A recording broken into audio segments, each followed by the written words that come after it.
নমস্কার বন্ধুরা, তোমরা সবাই কেমন আছো? আমি তো খুবই ভালো আছি। বেশ কিছুদিন আগে আমি একটু বেরু করতে গিয়েছিলাম দীপুদায় ঘুরতে।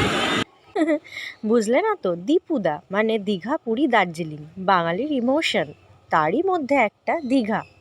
সকাল সকাল সমুদ্র সৈকতে স্নান পর্ব সেরেই ভুরিভোজ করেই বেরিয়ে পড়লাম সাইট সিনের উদ্দেশ্যে। অনেক মজার মজার জিনিস দেখেছি।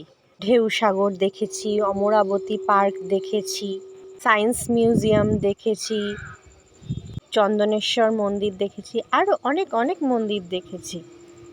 দীঘা এখন এমনভাবে সাজিয়েছে বিদেশকেও হার মানিয়ে দেবে। দেখুন এই স্পটটা কি সুন্দর। এই হচ্ছে সেই দীঘার বিখ্যাত জগন্নাথ ধাম। এটা এখনও ঢুকতে দেয়নি, তাই বাইরে থেকেই দর্শন করলাম। তারপরে চলে গেছি অমরাবতী পার্কে রোপওয়ে চড়তে। রোপওয়ে চড়তে আমার খুব ভাল লাগে। এর আগেও আমি 4বার রোপওয়ে চড়েছি 4 জায়গায়। এখানেও দেরি না করে চড়ে ফেললাম। এই রোপওয়েটি ছিল অমরাবতী পার্কে। রোপওয়ে করে নিচের দৃশ্যটা কিন্তু অসাধারণ দেখতে লাগছিল। সারাদিনটা সাইট সিন দেখে আবার ফিরে এসেছিলাম সমুদ্র সৈকত। সমুদ্র সৈকতটা যেন বারে বারে মন কেড়ে নিচ্ছিল।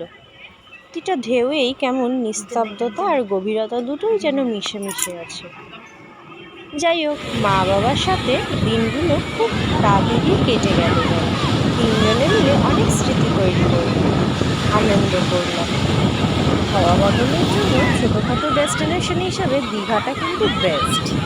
তাহলে চলি বন্ধুরা, আমার কথাটি ফুরোলো, নোটে গাছটাও মুড়োলো।